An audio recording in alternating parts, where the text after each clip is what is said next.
ദൈവത്തിന്റെ ശക്തിക്ക് നമ്മൾ പരിമിതി കൊടുക്കരുത്. ഇന്ന സ്ഥലത്തും ഇന്ന ഏരിയയിലും ഇന്ന സമയത്തോ ഒന്നുമില്ല.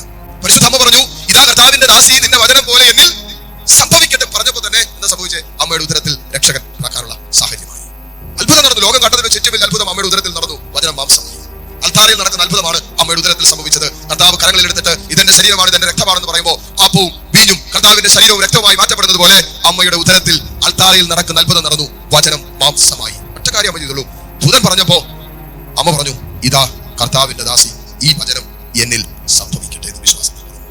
അത് കണ്ണുകൾ കൊണ്ട് കാണാൻ എനിക്ക് പറ്റും. മക്കളെ, നമ്മൾ വിശ്വാസത്തിൽ കാണുന്നത് കർത്താവ് നമ്മുടെ കണ്ണുകൾ കൊണ്ട് കാണാൻ ദൈവം ഇടപെടുത്തും. കാരണം നമുക്കൊരു ദൈവമുണ്ട്, ജീവനുള്ള ദൈവം, ജീവിക്കുന്ന ദൈവം. ആ കർത്താവ് പറഞ്ഞു, ഞാൻ മരിച്ചവരുടെ ഇല്ല, ജീവിക്കുന്നവരുടെ ദൈവമാണ്. നമ്മുടെ കർത്താവിന് അത്ഭുതങ്ങൾ ചെയ്യാൻ പറ്റും. നമ്മുടെ ദൈവം അത്ഭുതങ്ങളുടെ രാജാവാണ്. അതുകൊണ്ട് മക്കളെ, വിശ്വസിച്ചേറ്റെടുക്കുക. ഓരോ നിമിഷവും വചനം കേൾക്കുമ്പോഴൊക്കെ നിങ്ങൾ വിശ്വസിച്ച് ഏറ്റെടുത്ത് പ്രാർത്ഥിക്കുക. വരും നാളുകളിൽ ഈ കേട്ടതും ഈ വിശ്വസിച്ചത്